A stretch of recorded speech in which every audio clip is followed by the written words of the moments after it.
Eh bien, salut à tous et bienvenue pour une nouvelle vidéo.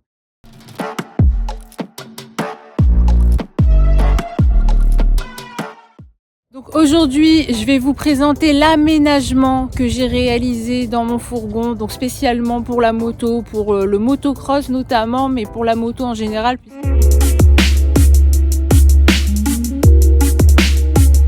Puisque maintenant je peux transporter mes motos sans plus aucune galère. Alors c'est vrai que mon premier rêve c'était d'avoir une motocross, ça je l'ai réalisé l'année dernière. Mais ensuite le second rêve c'était enfin d'avoir un fourgon, puisque voilà je galérais avec ma petite remorque les premières fois où j'ai dû transporter que ce soit mon super motard et après ma motocross, c'était vraiment galère avec une petite remorque.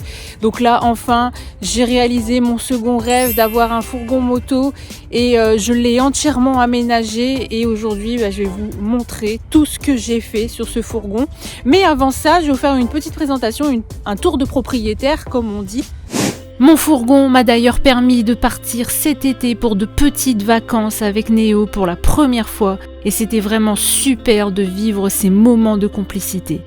Donc voilà la petite bête, voilà on va dire la grosse bête. Il s'agit donc d'un petit Renault Trafic 2 customisé à l'extérieur avec voilà des petits stickers bécannerie de chaque côté, puisque voilà la bécannerie c'est, comme vous savez, mon partenaire principal qui me soutient depuis mes toutes premières vidéos. Donc ensuite à l'arrière on a le petit stickers Ice Bike qui me fournit en équipement transport. Donc bon, après on a toujours le petit sticker boiserie ici. Et on arrive sur l'autre côté, on va dire, c'est le point négatif de ce fourgon. C'est que en fait, voilà, j'ai acheté le fourgon avec un petit défaut carrosserie. Voilà, le mec à qui je l'ai acheté a eu un accrochage. Donc en soi c'est pas bien grave parce que je me suis dit que dès que j'avais un budget à mettre là-dedans, j'allais refaire faire la carrosserie et une peinture, je pense une peinture intégrale du fourgon. Donc voilà le petit point négatif sur ce fourgon. Mis à part ça, il n'y a rien à signaler. Et voici maintenant l'intérieur. Donc je vais vous faire un petit tour du propriétaire, une petite visite explication des aménagements que j'ai réalisés. Et dans la deuxième partie de cette vidéo, vous allez pouvoir voir comment j'ai fait cet aménagement. Donc j'ai commencé par y mettre un sol en PVC, faire plein de petites finitions. J'ai créé voilà des boîtes, on va dire, je sais pas, un coffrage si on peut dire, pour réaliser des assises, donc au-dessus des garde-boue de chaque côté. Donc voilà, là ici on a la petite assise pour se changer, mettre ses bottes, etc. C'est vraiment trop cool. De l'autre côté, j'ai fait la même chose, donc j'y ai mis aussi une petite assise et le but c'était de créer au-dessus voilà une étagère de rangement que j'ai fait sur mesure. Donc j'ai vraiment pris les mesures de mes équipements, comme là j'avais pris les mesures de ma rampe pour pouvoir caler ma rampe exactement à cet endroit-là. Ici pouvoir y caler mes bottes, ici mon casque, là-haut on a voilà des petites conneries, les sangles, un cintre, etc. Donc voilà, j'avais pris absolument toutes les mesures pour que tout ça rentre bien comme il faut là-dedans. Après bon, j'ai mis des petits stickers, voilà les petits. Ici on a tous les partenaires, Senna, Polysport, Scar, Bécannerie, Asbike, Insta360 et Meucoff. Donc là on a mon petit escabeau qui me sert à monter la crosse sur la rampe parce que forcément arrivé à un moment comme le fourgon est assez haut, à un moment donné si j'ai pas mon petit escabeau j'arrive plus à pousser la moto.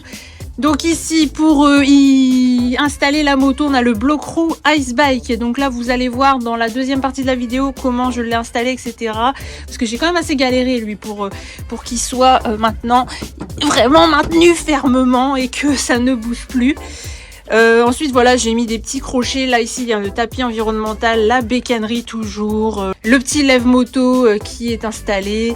Donc ici j'y ai installé un petit caisson à tiroir en métal de chez Ikea. Donc il est fixé au sol pour y mettre des petits chiffons, les produits d'entretien, tout ce qui est au dépannage de la graisse à chaîne, tout ça et tout ce qu'il faut pour nettoyer sa moto après une journée sur terrain cross. Donc ici on a un petit sac, c'était pour avoir voilà peut-être une jante de secours, des pneus. Et dedans du coup il y a deux pneus, mais ce sont les pneus pour ma dirt en fait. Ce sont des pneus de dirt qu'il y a dedans. Ici on a mon sac avec mes équipements, mon gilet de protection, mon pantalon, maillot cross, etc. Et de ce côté-là, on arrive au petit aménagement pratique. Donc je vais vous montrer de l'autre côté aussi ce que ça donne. Et avant, ici, voilà, on a le petit miroir, coucou. Donc voilà, au-dessus de l'assise pour se changer, etc. J'avais installé un petit miroir, je trouvais ça sympa. Parce que du coup, quand voilà, je mets mon casque moto, je peux vérifier que ma GoPro, elle est bien allumée. Avec les petits stickers, souvenirs, Adrien Van Beveren, l'Enduropal du Touquet, le Bike Show de Pécancourt. Enfin voilà, quoi, les petites customisations. Bon, par contre, il y a juste le stickers GoPro qui part toujours un peu en steak. Et donc, on arrive à ce côté pratique. Donc, en fait, l'idée, c'était de pouvoir installer donc la moto ici à côté avec le tapis donc environnemental qui est là. Et d'avoir à portée de main ce qu'il faut. Donc voilà, ici, j'ai fait un petit emplacement sur mesure pour le bidon Polysport. À côté, j'y ai fixé une petite servante avec voilà tout ce qu'il faut pour dépanner aussi quand tu pars avec ta moto. Voilà, il y a tout. Il y a la première chose que j'ai mis dedans, les Riesland, ça vous savez. Mais voilà, franchement, il y a tout ce qu'il faut pour dépanner. Enfin voilà quoi. Et à côté, pour un deuxième bidon, c'était pour là le bidon Raven. Donc pareil, fait sur mesure pour y mettre le deuxième bidon. Donc voilà ce que ça donne en vision globale. Donc le petit aménagement. Voilà, franchement, moi je suis plutôt satisfaite. C'est juste ce qu'il faut en fait. Franchement, il faut pas beaucoup plus pour partir avec sa moto et avoir tout ce qu'il faut à portée de main. Ici, quand la crosse est rentrée là, bah ici à côté, je peux encore mettre des affaires. Je peux même passer, aller au bout. Franchement, j'ai encore de la place. J'ai fait exprès en fait de mettre la moto le plus à droite possible pour pouvoir avoir de l'espace à côté ou même en mettre une deuxième parce que si je mets la crosse là, la dirt, elle passe à côté. Et vraiment, j'ai tout mesuré au millimètre près, mesuré la distance avec la cloison, la distance avec là pour le guidon, s'il touche pas la porte. Enfin voilà, ici le cale-pied, j'ai mesuré les distances pour que le cale-pied n'allait pas toucher. Voilà, j'ai tout mesuré. Pour que ça passe vraiment. Et ici j'ai mon petit repère où je sais qu'en fait je dois mettre ma rampe de façon à ce que ma roue passe ici, comme ça ici, bah, vous voyez la trace là c'est le repère, donc c'est ma roue qui passe là pour aller directement au bloc roue. Et donc comme je le disais tout à l'heure, ce qui rampe ici les sangles avec voilà les petites moumoutes de protection et le bloc roue sont de la marque Icebike. Donc c'est Icebike qui m'a fourni en équipement voilà pour le transport des motos. Donc voilà la team, vous voyez là quand je suis installée sur mon petit siège, franchement on est bien, j'ai déjà testé vu que je suis déjà allée donc avec le fourgon sur Terracross. Vous verrez la vidéo prochainement. Ah oui, et petit détail que j'ai oublié de vous montrer aussi, c'est que le fourgon est doté d'antivol. Voilà, là il y a des petits antivols à l'arrière, un sur le côté, donc ça c'est voilà, j'ai les antivols dedans. Ça c'est vraiment trop bien parce que du coup tu laisses ton fourgon sur un parking et tu as des choses à l'intérieur, bah voilà, tu mets tes petits antivols et voilà, ça c'est top. Du coup là je vous laisse avec la deuxième partie de la vidéo pour vous montrer comment j'ai aménagé le fourgon. Donc après voilà, comme je le disais, c'est pas le meilleur aménagement du monde, c'est pas le plus sophistiqué. On va dire que j'ai voulu faire au plus simple et au plus économique. Puisque déjà quand j'ai donc aménagé le fourgon, le bois voilà, il a commencé à exploser de prix. Donc tout ce qui était planche de contreplaqué, c'était déjà très très cher à ce moment-là. Donc déjà, même si j'ai voulu faire quelque chose d'économique, ça m'a quand même coûté un bon billet de faire l'aménagement pour le prix du bois. Après voilà, tu as le gros rouleau de PVC. Bon ça c'était pas le plus cher, mais c'était surtout le prix du bois en fait. Donc voilà, moi j'ai voulu faire un aménagement au plus simple, au moins cher possible. Voilà, moi j'ai voulu faire mon aménagement qui soit pratique pour moi. Et puis voilà, je suis satisfaite du résultat. Moi ça me convient bien comme ça.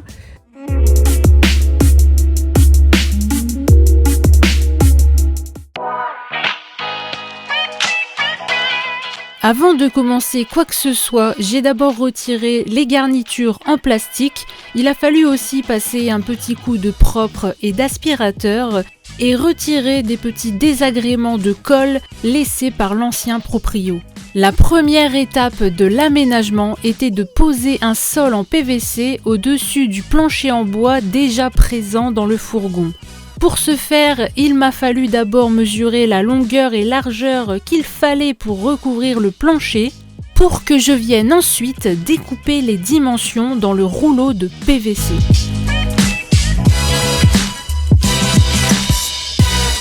J'ai donc choisi un sol en PVC non seulement pour son faible coût, mais aussi pour sa rapidité et facilité d'installation.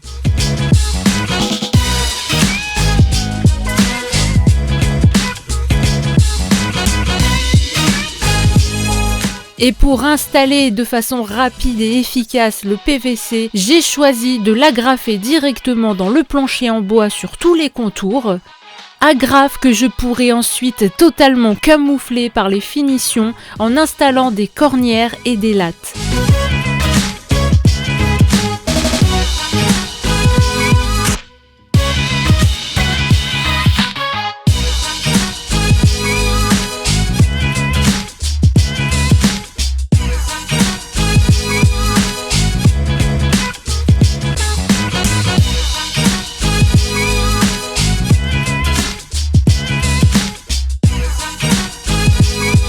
Ici, je pose donc des petites lattes en bois que je vais venir clouer pour faire la finition le long de la cloison. J'ai ensuite choisi de directement installer l'élément principal de cet aménagement, c'est-à-dire le bloc-roue qui permettra de transporter ma moto. Il s'agit du bloc-roue spécial Motocross Steady Stand de chez Icebike que j'ai au préalable assemblé. Pour placer le bloc-roue, il m'a fallu mesurer au centimètre près la distance avec la cloison pour laisser de l'espace à la roue une fois que celle-ci est dans le bloc-roue et également la distance avec la porte latérale pour que le guidon ne vienne pas toucher la porte tout en m'arrangeant pour que la moto soit bien placée le plus à droite possible sans gêner les futurs aménagements de l'assise et des emplacements pour les bidons d'essence. Mais la fixation de ce bloc-roue m'a donné pas mal de fil à retordre, puisque j'avais initialement décidé de le fixer en le vissant uniquement dans le plancher en bois, et j'espérais un peu naïvement, mais sans réelle conviction profonde quand même, que ça allait tenir. Mais vous vous en doutez, avec une fixation aussi légère, dès la première fois où j'ai transporté ma motocross, les vis se sont arrachées du bois car la moto venait forcément créer une tension pendant le transport. On se retrouve donc ici pour un petit bond dans le futur post-aménagement où j'ai dû trouver de nouvelles solutions pour fixer fermement et définitivement ce bloc-roue. J'ai donc pris la décision radicale de transpercer le fond en tôle pour venir sous le fourgon y mettre des écrous. Mais là où c'est devenu compliqué, c'est que le réservoir se trouve juste en dessous de l'emplacement du bloc-roue. Et à cause du réservoir, seuls les premiers boulons étaient accessibles par en dessous pour venir y mettre des écrous. Et j'ai vraiment dû faire preuve d'imagination pour les boulons non accessibles. J'ai donc décidé de couler dans les trous restants un scellement chimique qui est venu former une sorte de petit tas et se déposer au-dessus du réservoir ainsi que dans les parois des trous et qui, en durcissant, est venu prendre au piège les boulons. Et maintenant, croyez-moi que ce bloc-roue n'est plus près de bouger, même en cas de tonneau. On est de retour sur la suite de l'aménagement après avoir fini la pose et l'agrafage du sol en PVC. Je vais maintenant venir installer des cornières en alu aux ouvertures de portes. Pour ce faire, je pré-perce les cornières et je vais venir les visser directement dans le plancher. Les cornières apportent du coup une belle finition esthétique et viennent totalement camoufler les agrafes.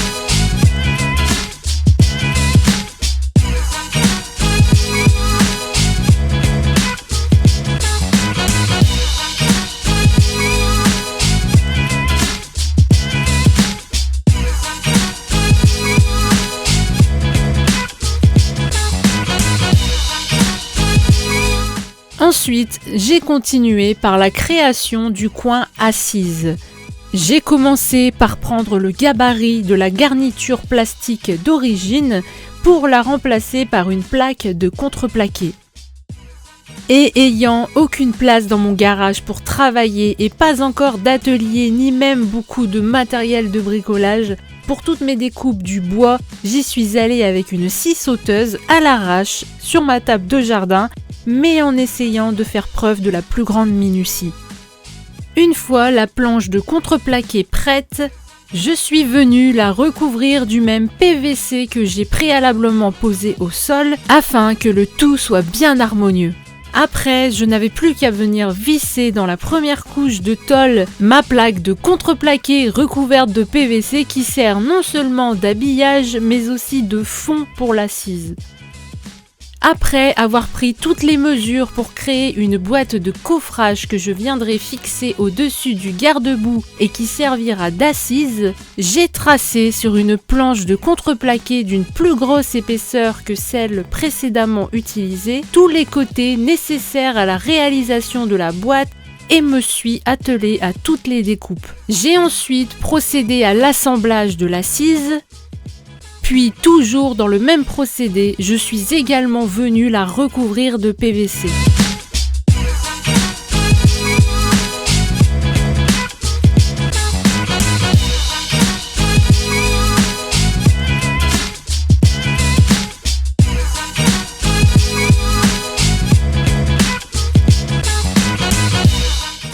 J'ai opté pour des cornières imitation bois pour venir faire toute la déco et finition de l'assise.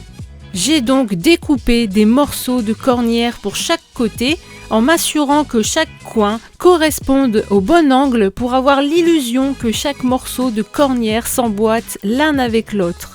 Alors je n'ai pas les termes exacts de ce type de découpe car je ne suis pas une experte en bricolage ou en menuiserie.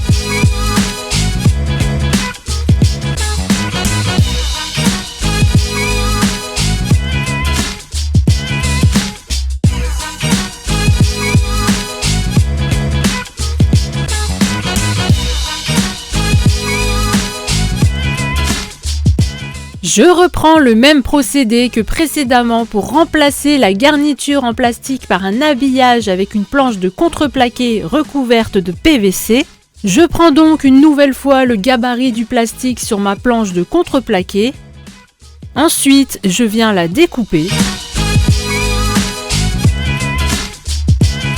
Une nouvelle fois, je recouvre ma planche de PVC. Bon, après, il y a eu quelques incidents sur la réalisation de cette planche, puisque par 2 fois de suite, je me suis enfoncé les agrafes dans les doigts. Apparemment, aménager un fourgon n'est pas sans risque.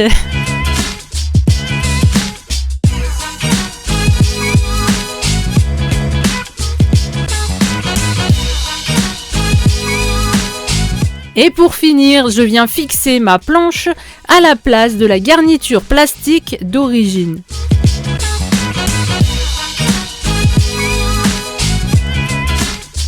Il m'a fallu ensuite recréer un deuxième coffrage à mettre au-dessus du second garde-boue et qui servirait de base pour la future étagère.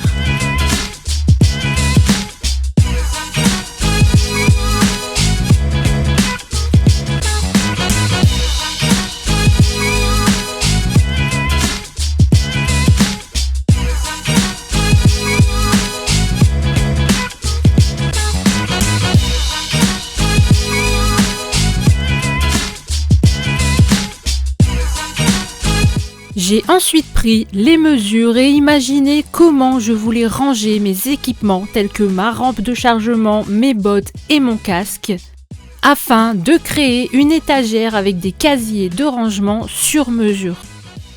Une fois que j'avais fait mon petit schéma en vue éclatée pour savoir combien de planches il me faudrait et à quelle mesure, il ne me restait plus qu'à tracer le tout pour ensuite procéder aux découpes.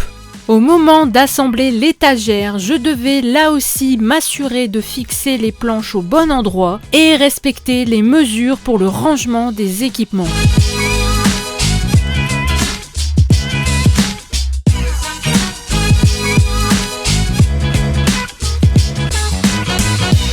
Je suis ensuite venue clouer des lattes qui maintiendront bien en place les équipements lorsque le fourgon sera en mouvement.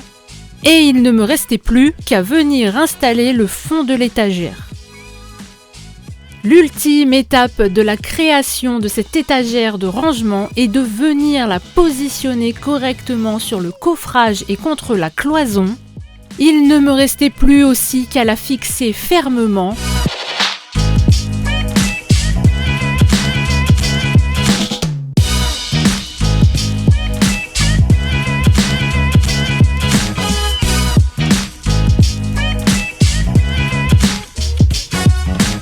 enfin, je n'avais plus qu'à vérifier que tous mes équipements rentraient parfaitement. Les dernières créations en bois de cet aménagement sont pour le transport et maintien de mes bidons d'essence. J'ai donc créé des petites boîtes en bois à dimension de mes bidons pour venir ensuite les visser au sol. Les finitions de cet aménagement consistaient à venir installer quelques accessoires comme des crochets et un miroir.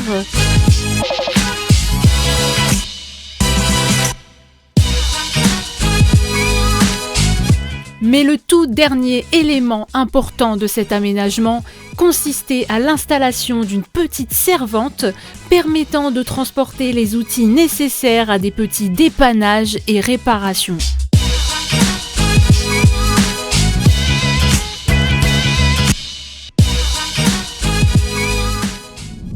Du coup la team, je vous remercie d'avoir suivi cette vidéo. N'hésitez pas à venir me suivre sur les réseaux sociaux, notamment sur mon Instagram, puisque en fait là-bas tout le monde était déjà au courant, tout le monde avait déjà vu mon fourgon, savait que j'étais en train de l'aménager, parce que forcément tout ce que je fais, je le partage avant sur mes réseaux, avant d'en faire les vidéos YouTube. Il y a toujours un petit décalage, donc n'hésitez pas à venir sur Insta pour ne jamais rien manquer. Moi en attendant, je vous donne rendez-vous très vite dans une nouvelle vidéo. Allez, bye bye!